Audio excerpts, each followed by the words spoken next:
Hey guys, how's it going?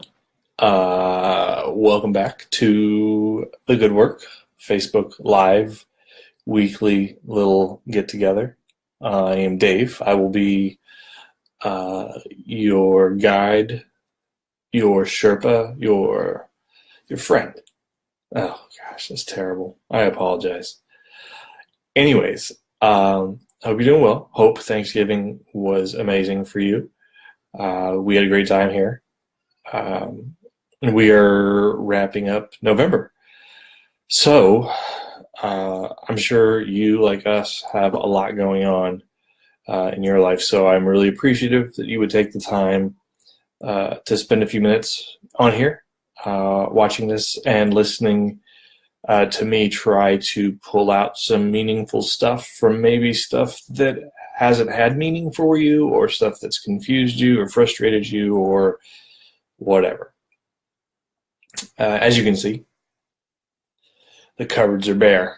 This will be the last live broadcast from the Casa de Was in Uptown Phoenix. We are 70% moved over to our new place that's in Scottsdale, kind of old town-ish Scottsdale. Finishing it up this weekend, thanks to you who are helping. That means a lot. But next week, I'll be live from my new office slash lab slash whatever else room it is. So that's exciting, and hopefully it'll be a more attractive background than what this has been the past few weeks with all the packing. Anyways, we had a question last week because we did kind of an Ask Me Anything. And the question was essentially, what's the history of Christmas? What's the deal with Christmas? Which is a great question. I think it's a question some of us have an idea about. Maybe some of us don't have any idea about. But I thought tonight I would try to condense the story into a little tight package that's maybe useful for you. And then I want to talk to you about this season that is around Christmas for some of the Christian religions called Advent. And I think actually the Advent part may be something you really enjoy hearing about. So we'll get to that in a minute. I want to start, though, and kind of do as brief of a history of Christmas as I can. So let's go back in time a few thousand years, more than 2,000 years ago. Let's go further back. The winter time, especially time around the winter solstice, the time when the days are the shortest and the nights are the longest, they've always, in recorded human history, been a time of festival and celebration. There have been winter celebrations as far as we have reliable historical recordings. It's something about getting through the worst of the winter. It's something about the sun is beating out the darkness from here on out, so we will continue to celebrate that, because daytime was important to agrarian cultures. It was important to folks who had to use daylight because they didn't have electricity to work. So they needed daylight to be productive, and warmth and all the good stuff that comes with daylight. Like in Scandinavia, the Norse people celebrated a festival called Yule, and it ran from December 21st through January. And what they would do is in recognition of the sun winning out over the darkness, fathers and sons would go out together into the woods and bring home the largest logs that they could find, and they would set them on fire, and they would eat and dance and drink and celebrate in front of those logs, which kind of gave us the term Yule log, in case that's something you wanted to know. Anyways, the Norse thought that each spark from the fire that came from those large logs represented a new animal that would be born to them and their household and their family that they could raise and then eventually sell or eat. So having a large log with many sparks would be a good omen to them. Moving a little bit further in Europe, the solstice, like I said earlier, was always something that was celebrated regularly. It's around this time of year that if you were going to kill your animals because you're going to eat them, this was the time of year that the slaughtering, to be real, whatever, they slaughtered animals. That's what you do. You slaughtered the animals, slaughterhouses. That's what you do with an animal when you're preparing to eat it. So there's not a nicer word for it. Sorry. But this was the time of year they would do it so that they would have food through the rest of the winter and going into the spring. This was the time when they had the freshest meat. And if you're like me, you love going to local farmers markets or butchers or fish markets. Shout out to Nelson's Fish Market. New one just opened. It's really rad. But like fresh meat is a big deal. And so there was another time for celebration. Another group of Europeans, the Germans, I think I mentioned this a little bit last week, they would honor their god Odin during this midwinter solstice time because they were afraid of him, as most people are of most deities at some point in history. But they actually thought that Odin would fly over their towns and homes through the night to observe all the people and then decide who would be prosperous and then who would die. Because of that, a lot of people stayed inside during this time of year, not only because it was cold, but because Odin might come to get them. I don't know. Hey, that's just what the records tell us, that's how they celebrated it. One of the more dominant cultures in Rome, they had a few celebrations. One of them was Saturnalia. It was in honor of their deity Saturn, god of agriculture. It was like, that was like the Caligula party, hedonistic, pagan party time that we sometimes very too casually say, well, the pagans created Christmas in the winter and it was just debauchery. Yeah, but there's more nuance to it. But this is really the core of that, is this Saturnalius festival. It was a big drunken orgy at times. They would say in some recordings that slaves would become masters and that peasants were in command of the city. When the socioeconomic tables got flipped upside down for a short time, so that everyone could join in on the fun. The Romans, listen, again, you could read more about that if you want. There's another festival, Juvenalia. It was a feast that honored the children of Rome, the next generation. Another celebration that the rich celebrated, that the poor of Rome didn't, was Mithra. That was a celebration of the sun, and that the sun was again defeating the darkness because longer days were coming again. You get it. These are just numerous celebrations that came along in the winter, this prime winter solstice, end of December, way before the story of Jesus of Nazareth. For most folks who practiced a form of Christianity or following Jesus, Easter was the only real religious holiday. That's the celebration of the crucifixion, the death, and the resurrection, as the story goes, of Jesus. The Bible doesn't talk about when. And you might find sources that say, well, it may indicate summer, it may indicate this, it's all speculation. We don't know. We don't have an idea. There's not a story.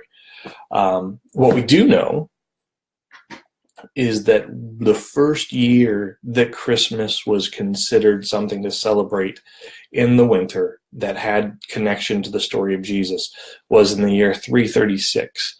When the Roman Emperor Constantine, who had just recently converted to Christianity out of the goodness of his heart, not at all for any kind of economic benefits, a wink, decided that it would be good to celebrate the birth of Jesus during these other festivals and times to grab more attention, et cetera, et cetera, et cetera. So 336, there was the first beginnings of Christmas, but there wasn't a Christmas tree and presents and singing and watching White Christmas and Christmas Vacation. It was a lot more like a Saturnalia. It was still a big party, drunkenness, kind of the purge type. Hey, crimes are okay. We're going to flip things upside down. Rules are going to have to be thrown out for a bit. So Christmas originally, in 336, although that's when they started incorporating the idea of the birth of Jesus into it, at least the Christians did, the party was still much what it had been. Okay, so anyways, by the end of the 5th century, Pope Julius I chose officially the date December 25th, because the Pope can do that, I guess. You give a guy you give him a little authority, and he'll start saying things or things. So, anyways, again, I think that was because people were already stopping work and celebrating to bring more attention to their agenda of the story of Jesus, that this was an ideal time to lay it on top of everything else that was already going on. But again, the church, the big C corporate church at the time, the Pope, they weren't demanding civility or Christian morality. They were just saying, you got to bring Jesus into this, which is interesting. Not saying it's good or bad. That's just what they said. Anyways, as time went on and as more and more people adopted the religion and faith practices of Christianity, the practices and celebrations of things like Yule and scary Hide from Odin and Saturnalia and Mithra and all these others, they began to dissipate. As Rome fell, so does its faith practices. So by the Middle Ages, Christmas was kind of the December 25th solstice holiday. Again, it wasn't about peace, joy, goodwill to all men. It was still fresh meat, fresh booze. This was also a time of year, by the way, when a lot of the drinks that were fermented were released for public consumption. It was around the winter solstice. So, fresh tapped ales and meads and, 12.4 cherry chocolate cocoa porters, I guess. Anyways, think Mardi Gras Christmas. That's kind of what Christmas was for the longest time, until we get to the 17th century. Now, by this time, Christianity had really exploded globally. It had met,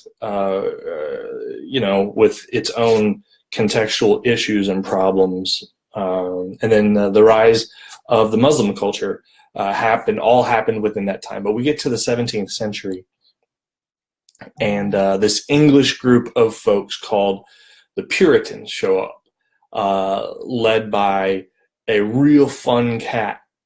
When you hear Puritanism, we're having a ball. So you got this guy, Oliver Cromwell. He and his Puritan band of merry men and women, they began to culturally take over England, especially around 1645.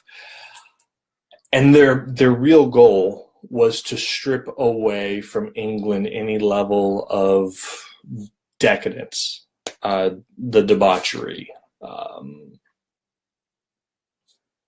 Their view of religion was that life is pain, and the only way to get near to the divine is to rid ourselves of all the fatty things of life, all the leisure, all the comfort, to live a hard life, to prove to angry God that you were worthy to be anywhere in the presence of divinity.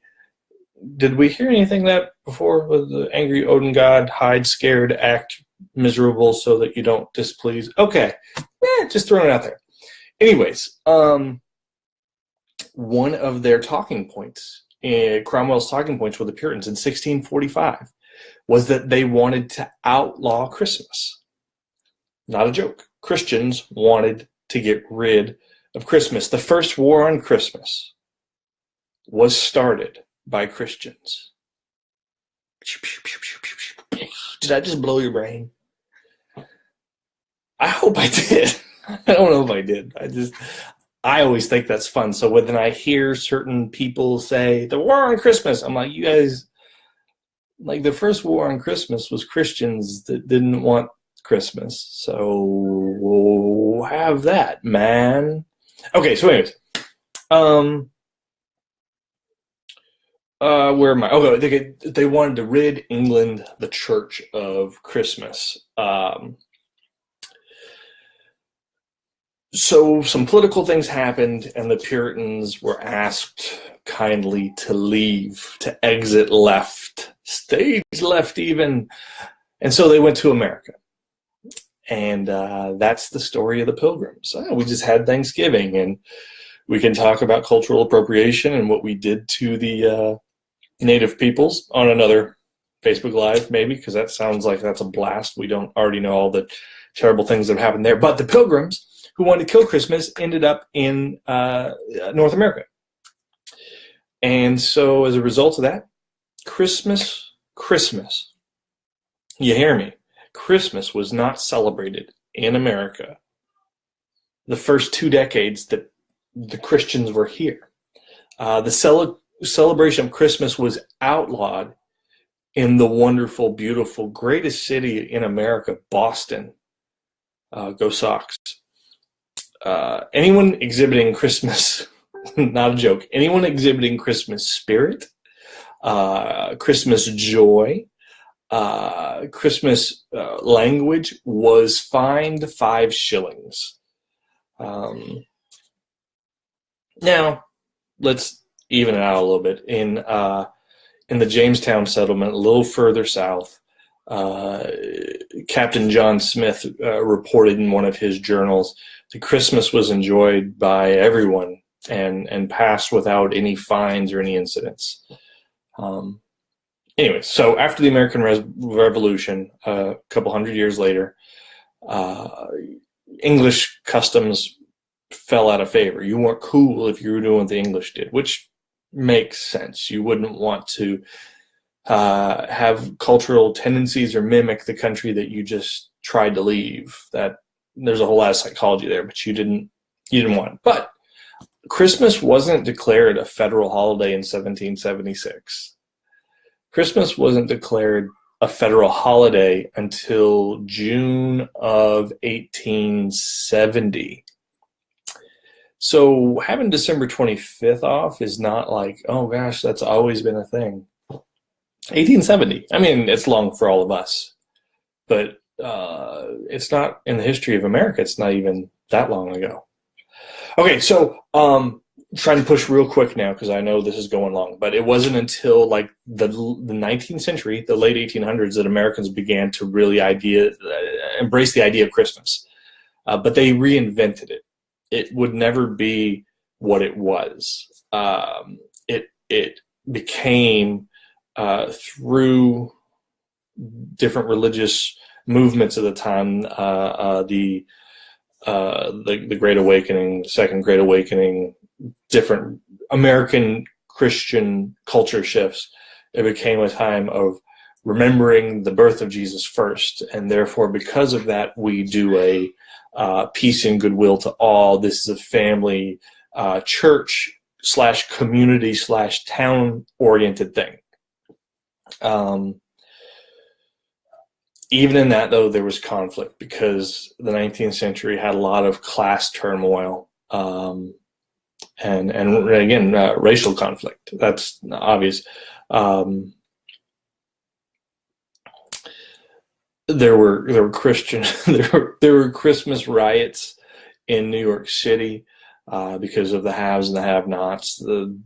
There were all kinds of battles about who owned Christmas. Was it the church? Was it the family? Was it this or that?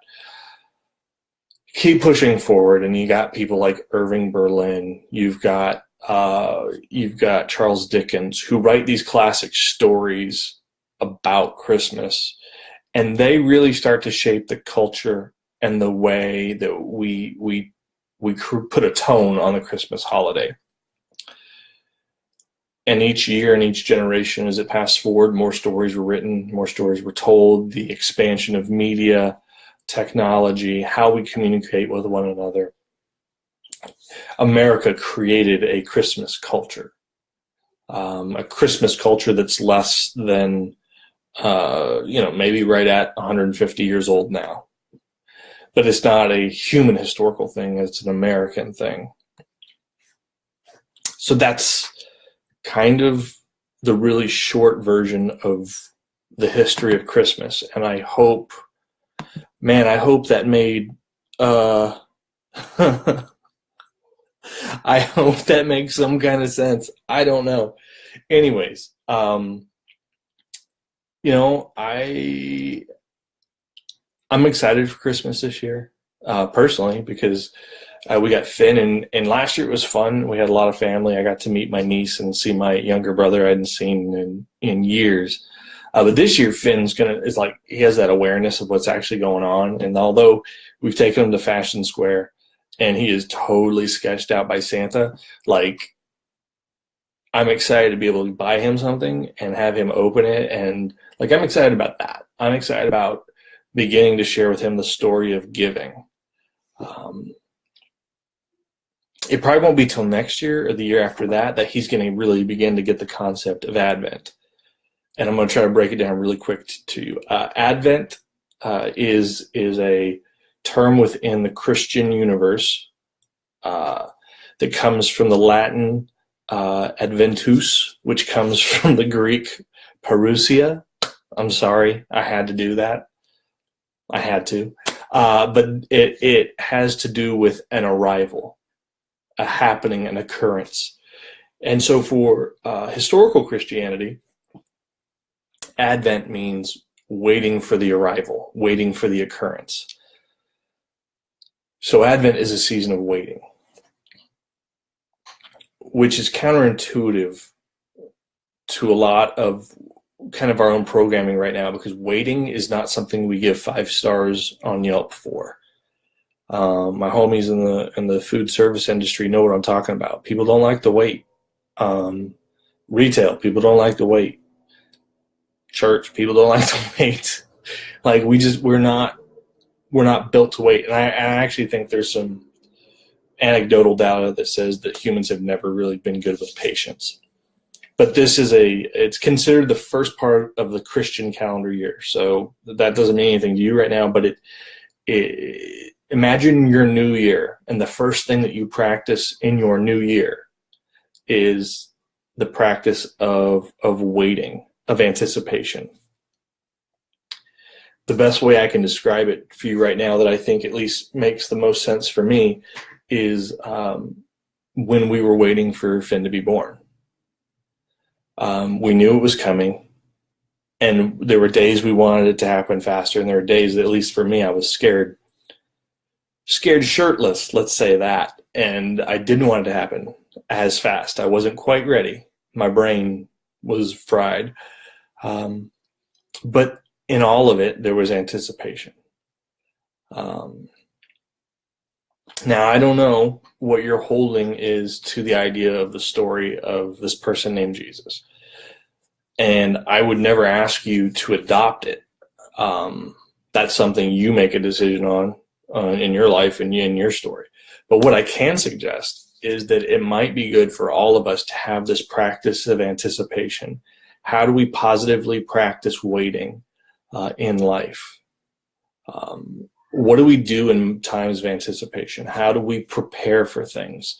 The historical Christian church talks about Advent being a time to prepare our hearts, to not be so cynical, to not be so rigid, to not be so bound by dogma and rules and just the baggage of life, but to be ready for that time when gentleness and kindness and compassion and purpose all tie together in a moment that give us a sense of here-ness and now-ness and realness and love. So the next two Wednesday nights, we're going to talk more about Advent. I want to use some examples. I'm actually going to try to pull a friend in and do like an interview thing. I hope it would be cool to do that, to talk about preparation and waiting and the whole concept of Advent. Because after that, I'm going to take 2 weeks off to be with my family. So we'll do 2 more of these Facebook Lives, but then we won't have any until January. But man, we've got some killer stuff lined up. So here's what I'm going to do. I'm going to try something different tonight. I'm going to create a new tab in the Facebook page on our closed community. And if you have any questions or comments that you want to respond to talk about the history of Christmas, any follow-up questions, let's just do a typed discussion thread down that. Would that be cool? We can try that, and we don't have to worry about doing like a live chat unless people really want that. And we'll try that again. But I want to try this tonight, where I'll just kind of create a thread and say, hey, this is the post Facebook Live chat thread. Drop a comment below if you want to talk. And actually, even if you're not watching this live and you want to do that, please feel free to do it. And I'm still checking the posts. If you haven't voted in our survey that we put out today, please check it out and the timeline. We have some cool stuff planned for 2018. And what we want to do is know specifically where's your soul burning the brightest for helping others. So this will help us kind of clarify that, because one of our real goals in 2018 is to give you a reason to get off the couch and make a difference in the universe, because we think in doing that we help you find your purpose, and in doing that you're going to like living life more. So anyways, that's it for tonight. The final Facebook Live from La Casa de Was. I come up with a new name for the new place. We've always had like little nicknames for everywhere we've lived. If you have ideas, let me know. Not in the thread. Don't do that. Just whatever. Okay. So again, this is where I have to find the turn off the live button, and it's never a clean transition. So what's that over there?